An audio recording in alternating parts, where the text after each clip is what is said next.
हमारे साथ जुड़ रहे हैं बहुत ही खास मेहमान अभिनव अरोड़ा। अभिनव, कुछ सवाल हैं जिनका जवाब पूरा देश जानना चाहता है आपसे। पहले तो मैं आपसे ये जानना चाहूँगा कि क्या आपको कभी भगवान श्री कृष्ण के दर्शन हुए, वो प्रकट हुए, उन्होंने दर्शन दिया आपको? और ये जो भक्ति का मार्ग है जिस पर आप चल रहे हैं, इस मार्ग पर कब से चल रहे हैं? जी हाँ, ठाकुर जी मुझे दर्शन देते हैं, स्वप्न में आते हैं। और इस भक्ति के मार्ग पर कब से चल रहे हैं आप अभिनव? तब कितनी उम्र थी आपकी?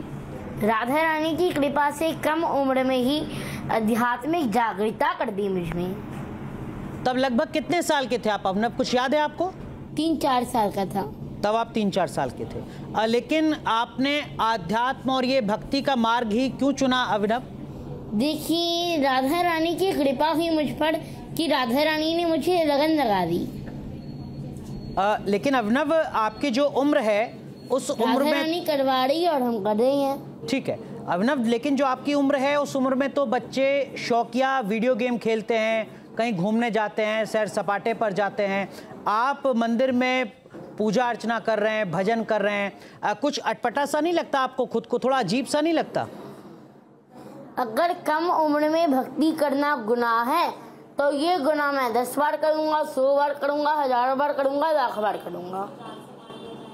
आपको बाल संत कहा जा रहा है, आपने भी सुना होगा ये नाम।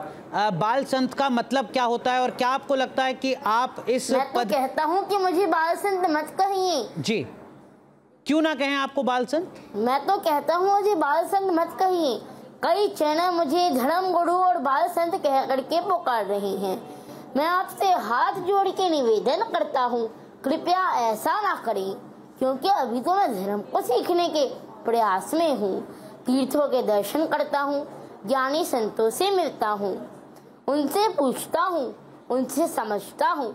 मैं तो सनातन धर्म का प्रचार करना चाहता हूँ। अभिनव, आपने बता दिया कि आपको बाल संत क्यों ना कहा जाए, लेकिन आपकी जो लोकप्रियता है खासकर सोशल मीडिया पर, वो काफ़ी ज़्यादा बढ़ चुकी है। मैं कहीं पढ़ रहा था कि इंस्टाग्राम पर आपके 9 लाख से ज़्यादा फॉलोअर हैं। ये जो लोकप्रियता है, इसको कैसे आप संभाल पा रहे हैं, कैसे मैनेज कर पा रहे हैं? आपके अनुयायी होंगे, आपको चाहने वाले होंगे जो आपसे मिलते हैं। कुछ रील मैंने आपकी देखी जिसमें आपसे गले लगकर कुछ महिलाएं आंसुओं से रो रही हैं। कैसे आप ये सब कुछ संभाल पाते हैं?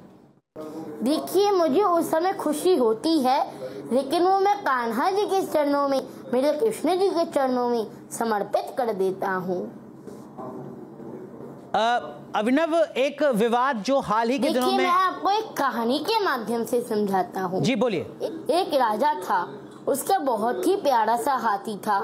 जब भी राजा शहर में निकलता तो उस हाथी पर बैठ के निकलता था, तो सब उन्हें प्रणाम करते थे।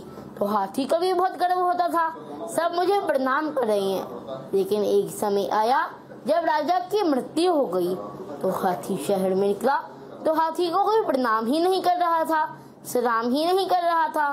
तो हाथी चिंता में, मुझे कोई प्रणाम क्यों नहीं कर रहा? फिर उसे समझ में आया, लोग प्रणाम मुझे नहीं कर रहे थे, बैठे हुए उस राजा को कर रहे थे। तो मुझे हाथी जैसा कोई भी भ्रम नहीं है। कोई भी मुझे अपनी शॉप में बुलाता है या जो भी मेरे फॉलोअर्स हैं, मैं उनको अपने कान्हा जी के चरणों में समर्पित कर देता हूँ। बहुत सुंदर।